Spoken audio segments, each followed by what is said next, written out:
Welcome, I'm Cam Slater and you are listening to Insight Politics.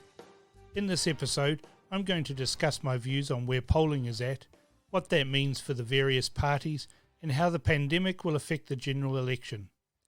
Simon Bridges has made much of his constitutional importance during this time, so I'll examine his performance to date, and finally, my views on how long I think we will remain in lockdown. Thank you for listening.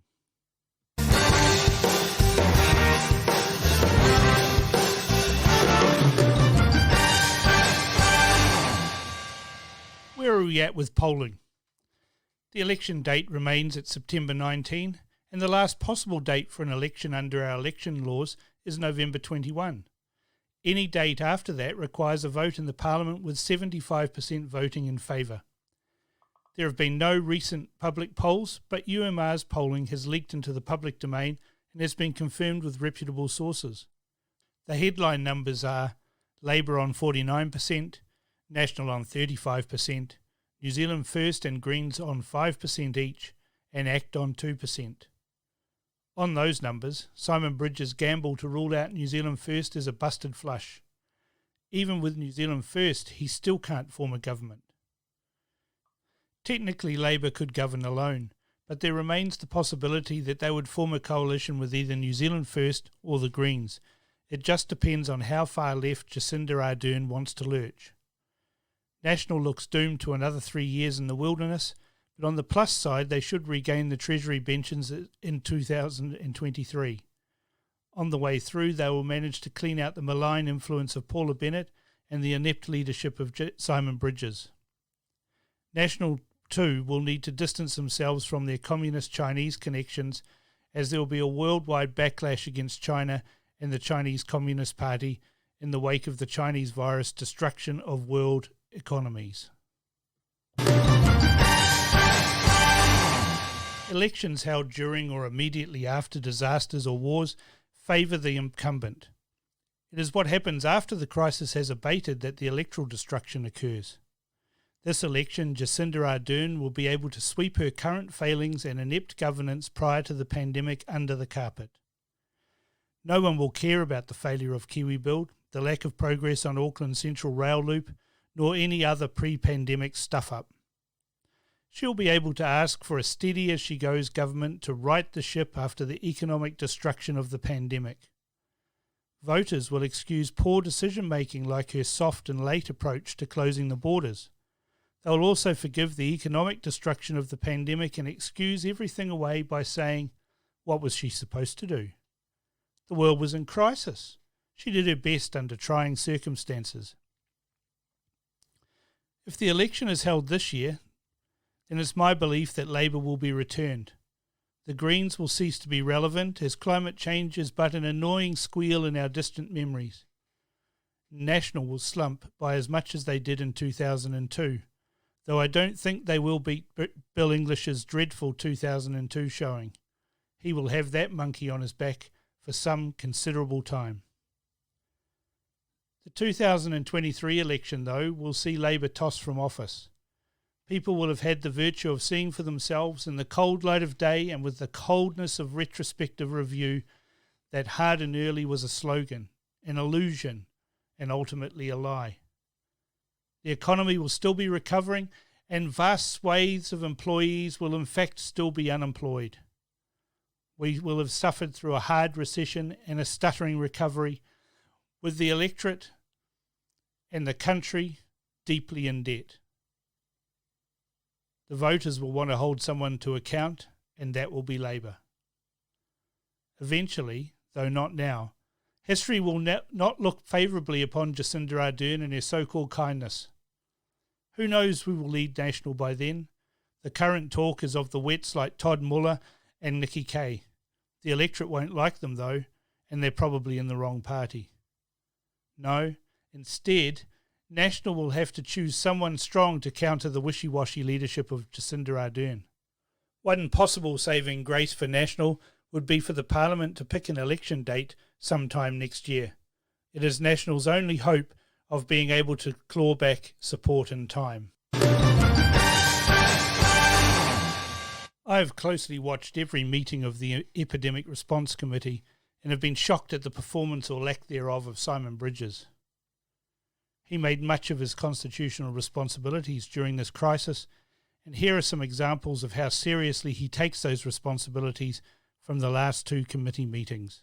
Good morning to members of Parliament. Good morning to those of you who are joining us to talk today to the committee, and also to New Zealanders who are watching today. I think it'll be a very interesting, significant day and quite fast-paced. We've got a lot of people who are coming to talk to us to get through. It's really a day looking at the real economy and what is happening on the ground in a variety of businesses and solutions that there may be to the issues that are presented by COVID-19. And Mark, I notice a very impressive fish above actually moving through your head. I think, did you actually catch that? We're not doing this by podcast yet. I think it's a very good idea though. They'll be very popular. Let's race through. You're a very popular man. There's lots of blue hands up on Zoom. Look, everyone else got a freeze on their screen as well? Yep. And people tell me the internet is good in Tauranga. You should try it. I'm going to regret saying that. The Twitterati have just gone mad. Yeah, they're like subsidies are like sweets. They're no good for you. Right, let's go to Kiri Ellis. I'm sorry, I'm being distracted by Todd McClay's screen where his painting is swinging on the wall. Anyway, let's not get into that. What is that? It's very weird. Hey, Mark, we really appreciate your time. And we say goodbye to the fish behind you as well. Have a good day. Can I just say, Marissa, you are the only presenter today who, well, that's not true, actually. Katie Milne did as well. So it's something about our female presenters. Maybe a little bit of truth in that, but let's not go there. All right. Very, very last, very succinct, please, Mr. Seymour. Very succinct. I know you can do it. Earth calling Seymour, come in Seymour. The Prime Minister gave us the sense of the modelling on the health scenarios that there may well be, and I accept they weren't even projections, let alone forecasts, tens of thousands of fatalities. That scared New Zealanders into taking lockdown seriously, and so you can make the case that it was the right thing to do. I want some numbers from you. And you can wait for the forecast numbers from Treasury next week, Simon. Why should I wait when I know you have them? Can we just, because you know, your government's one of openness and transparency, Ms. Cipollone. Can we just be clear? You're not going to, even though you've done them, give us your projections or your scenarios and what the numbers are in relation to the job seeker support benefit. My overriding impression is that Bridges is actually doing himself a lot of harm. The true Simon Bridges is being revealed. He is coming across as socially awkward, inept and tone deaf. The longer he spends on the live stream, the better for other people. He tries to joke and he just sounds like the guy we all know who tells jokes at the wrong time, delivers them poorly and forgets the punchline. He's cheesy and awkward and has no clear train of thought. Consequently, he rambles and sounds incoherent. The committee process means that he can't use his rehearsed sound bites, and as a result, the unrehearsed comments make him appear as thick as we have all suspected. The longer this goes on, the worse he'll perform in the polls. Worse still, there are now literally hours of footage of him saying and doing inept things. I'm sad and glad in equal proportions that he really is what he appears to be. So how long will we remain in lockdown? If you listen to the words of the government, the answer is not long. But if you look at the deeds of the government, the answer is how long is a piece of string? Let's look at those actions. For a start, the wage subsidy has been for an initial 12 weeks. That's right, 3 months of wage subsidies. That suggests a longer period of lockdown, or at least a seesawing between level 3 and level 4. Then there is the schools package. The education package announced by the government encompasses $87 million of expenditure.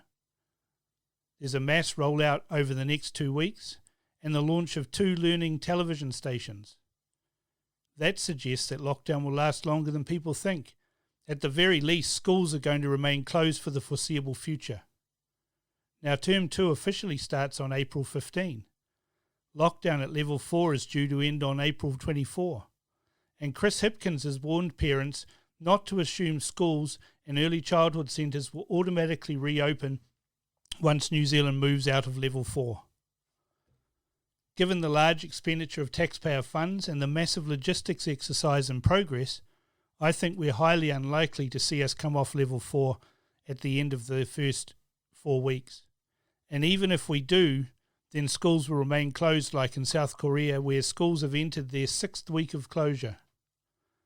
Setting up 2 TV channels and sending out maybe 80,000 Chromebooks all takes time, and you don't do that when you're expecting to come off lockdown. Then there is the calling of expressions of interest in an app to assist with contact tracing and also investigating rolling out Singapore's spying app to report on people's locations. Again, you don't do that if you're contemplating a shorter lockdown, do you? The government's actions are not yet echoed by their actions. In fact, they're contradictory. I suggest you watch their actions and stop listening to their honeyed words. In summary, the polls aren't looking good for National or Simon Bridges. Labour does look set to win a second term, and the Greens are likely to be wiped out in this election. So it's not all bad news. The economy, though, is in poor shape, and that won't immediately affect Labour's chances, but it will eventually catch up with them. The 2023 election will be the election for change. Watch the government's actions and see if their words match them. If not, believe the actions, not the words. This is Cam Slater, and you've been listening to Inside Politics. Thank you for tuning in.